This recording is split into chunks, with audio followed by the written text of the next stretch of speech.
가장 위험한 창업이 뭐냐면요. 500만 원이면 됩니다. 3평이면 됩니다. 이런 소자본 창업입니다.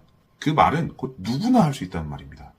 진입장벽이 아예 없어서 경쟁자가 끝없이 생기는 구조입니다. 그래서 도대체 뭘 하면 되냐? 이건 내가 못할 것 같은데? 생각해보면 막막한 그런 업종을 하셔야 됩니다. 나의 막막함이 곧 경쟁자의 막막함입니다. 40대 중반 가장이 퇴사하고 요직업을 하면요. 10명 중 9명은 수억을 잃고 끝납니다. 문제는 그 9명이 전부 시작할 때 나는 다를 것이다 라고 생각하고 시작했다는 겁니다.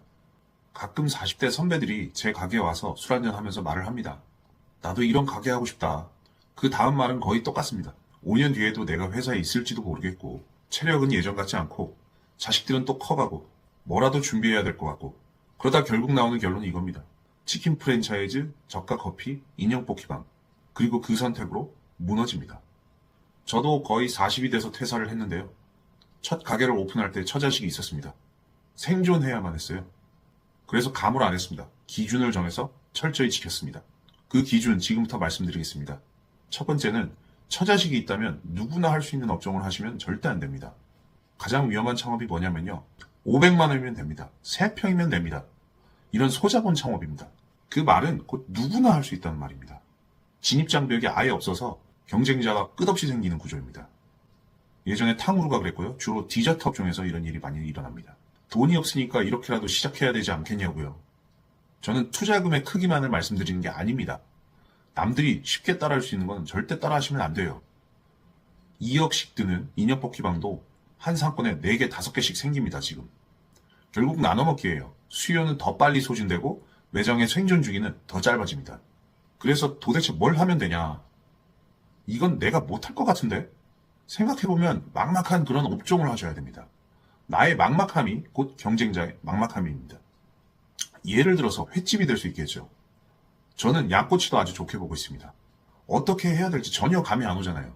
그런 걸 하셔야 됩니다. 아니 그걸 어디서 배워라고 말씀하시는 분들이 있는데 요즘은 찾아보시면은 직원으로 입사하셔서도 배울 수 있고 전수창업, 심지어 프랜차이즈도 많습니다. 안 찾아보셔서 그렇지 찾아보면 많습니다. 저도 생초보였는데 배워서 횟집을 시작을 했습니다.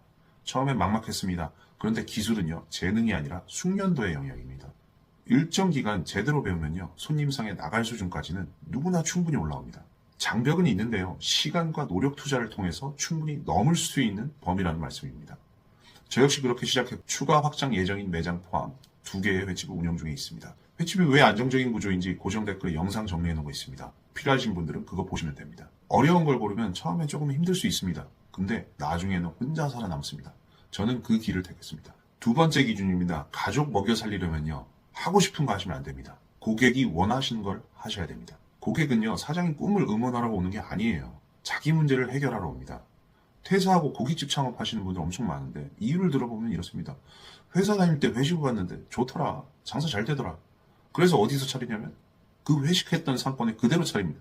그 상권에 고깃집이 몇 개인지 고깃집을 찾는 수요가 얼마나 되는지 이런 건 거의 안 봅니다. 창업할 때 봐야 되는 건요. 그런 개인적인 감정 좋았다 이런 게 아니라요. 수요와 공급입니다. 제가 장사하는 상권을 예를 들어 보겠습니다. 고깃집 검색해보면요. 11개가 넘습니다. 횟집은요. 3개밖에 안 돼요. 공급부터 이미 차이가 납니다. 그럼 수요를 봐야 되죠. 요즘은 그냥 오는 손님 거의 없죠. 다 검색해서 옵니다. 검색량 확인해 보시면 됩니다. 고깃집은 2,000, 횟집도 2,000입니다. 수요는 같은데요. 고깃집은 11개가 나눠 먹고 횟집은 3개가 나눠 먹습니다. 어느 쪽이 유리하겠습니까? 감으로 창업하시면요. 앞서 말씀드린 9명에 속하는 지름길입니다.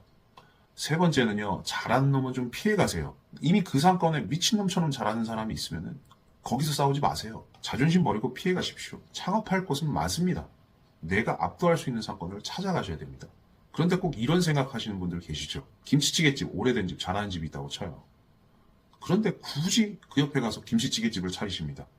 나도 그 정도는 할 수 있겠다 이런 생각으로요. 그런 집은요. 초보자들이 상대할 수 있으면 그런 집이 아닙니다. 이미 세대를 거쳐서 검증된 집이고 멀리서도 찾아와서 먹는 집일 겁니다. 헤리티지가 있는 집이란 얘기죠. 또 오래된 가게가 아니라도 마찬가지예요. 그 동네 그 고깃집 잘 된다고 따라 차리시면 정말 큰일 납니다.